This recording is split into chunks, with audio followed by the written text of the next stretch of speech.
Angkol! Tagol! Tita! Tanya! Chinita! Sino? Ako?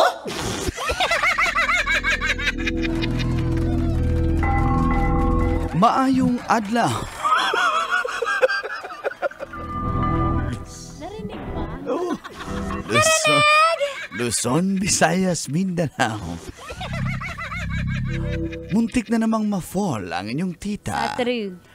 Napigilan ko na naman, thank you Lord. Napigilan niya ng Hindi ma-fall. na naman ako mapupuyat kakaisip ko sino ka-chat. Ako si Manggas at ito ang Siko. Sino? Ako.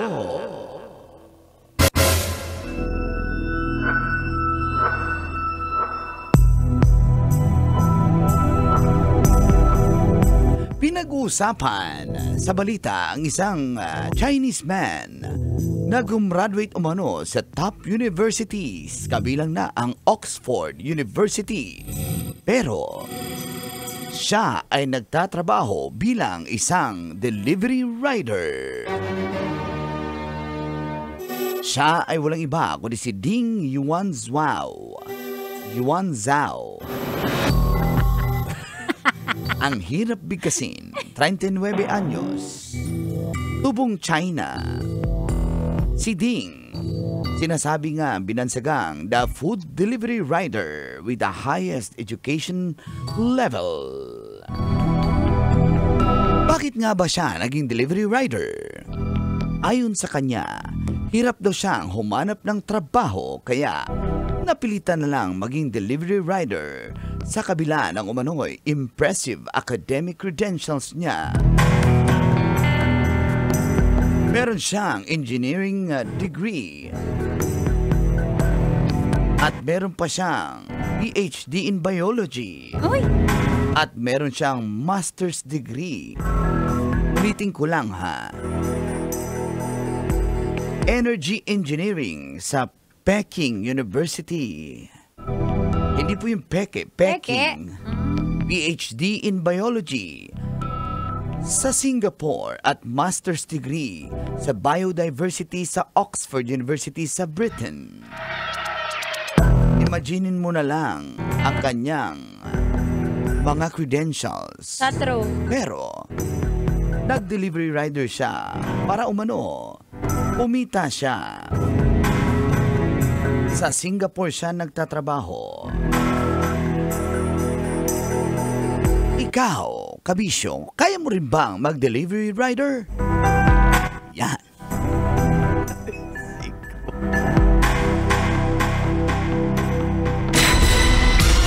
Sino? Ako? Kailangan pa bang i-memorize yan? Basic. Morning call! Morning, Tits! Kabisyo, feel good morning! Long Thursday ta karon ha. Throwback Thursday. It's July 17, 2025. May buntag kaning tanan mag-amping kay maay bagyong krising. Sa oras na 7:32 kasama niyo na certified brave boy, Uncle Dagol. Ang kamot sa mga Oo ba na ito ang dahilan kung bakit ka nanonood ng radyo? Your Tita Max, Tanya Chinita. Tanya Chinita, siya ang sexy hot, yummy natin nakita. With a certified Tanya Chinita, pambansa. Senior Mang Kanor. Grabe naman yan si Uncle, no? Good morning. Ang dami niya. Classmate ko yun eh. Matalino yun. Sabi mo, undergrad ka, dinaan mo lang sa diskarte. Ba't pa iba-iba yung statement mo? Ganyan talaga yung mga babaero. Pag ito yung kaharap, ikaw mahal ko. Pag yung isa kaharap, ikaw lang minahal ko ng ganito. Depende kasi sa kausap yan. Kaya nga!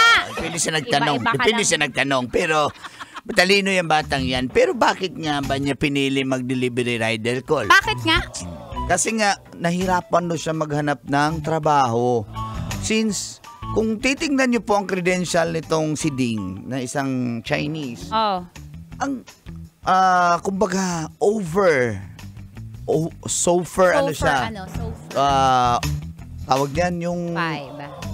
overqualified. Overqualified. Oo. Kumbaga, nahiya ka naman tanggapin to. Merong master's degree sa Oxford PhD University. pa. PhD sa... Ano ibig sabihin ng PhD, Mang Kanar? Sige nga.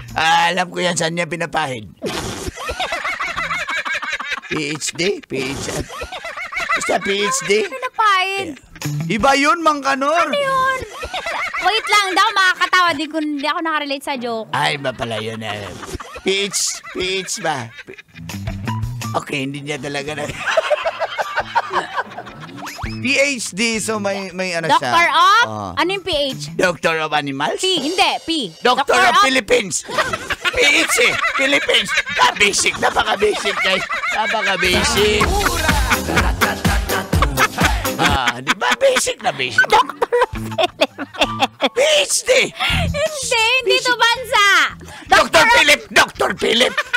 Philip Doctor. PhD. Philip Doctor. Doctor of? Letter P, hindi to tao. Doctor of? Patient. Siyempre, ikaw yung doktor sa pasyente. Doctor of patient. Basic.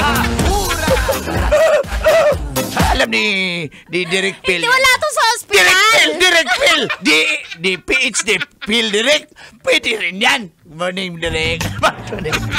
Pinipilit niyo ako eh. Hindi to ano to? Sagutin mo na lang kaya. Doctor of Philosophy. Ang galing talaga ni Tito. Imaginin mo, ano daw purpose niya, Col? PhD. Kasi wala nga siyang ma-apply ng trabaho. So may meaning, overqualified siya sa kung ano man yung mga pinapasukan niya. Overqualified? Alam niyo, nakakuha na kayo ng gem?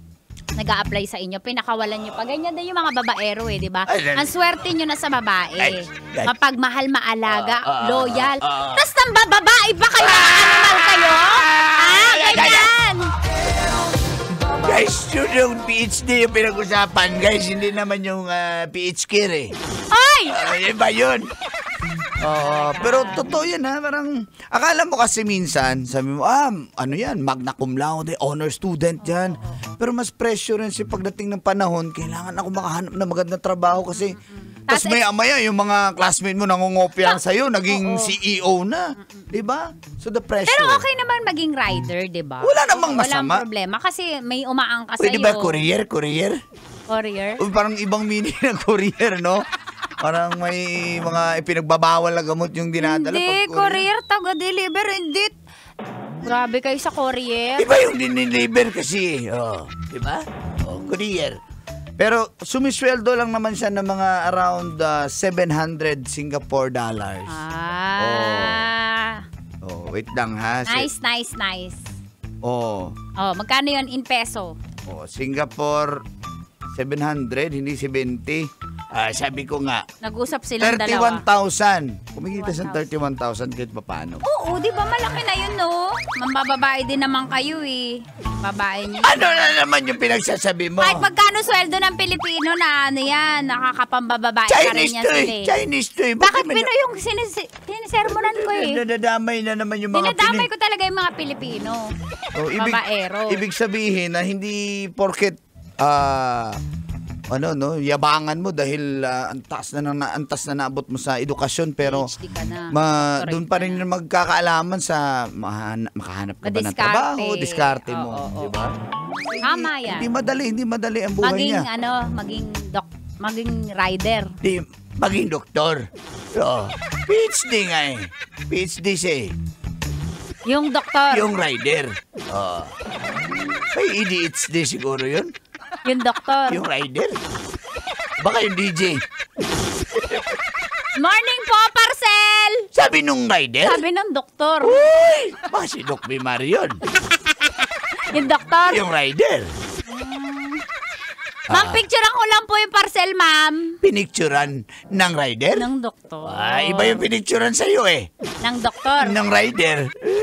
Nagsaksak. Ano? Ang plastic! Ay, nako. Hanggang alas 9 pa po tayo mga kabisyo. Send nyo yung mga greetings nyo. Basahin namin mamaya.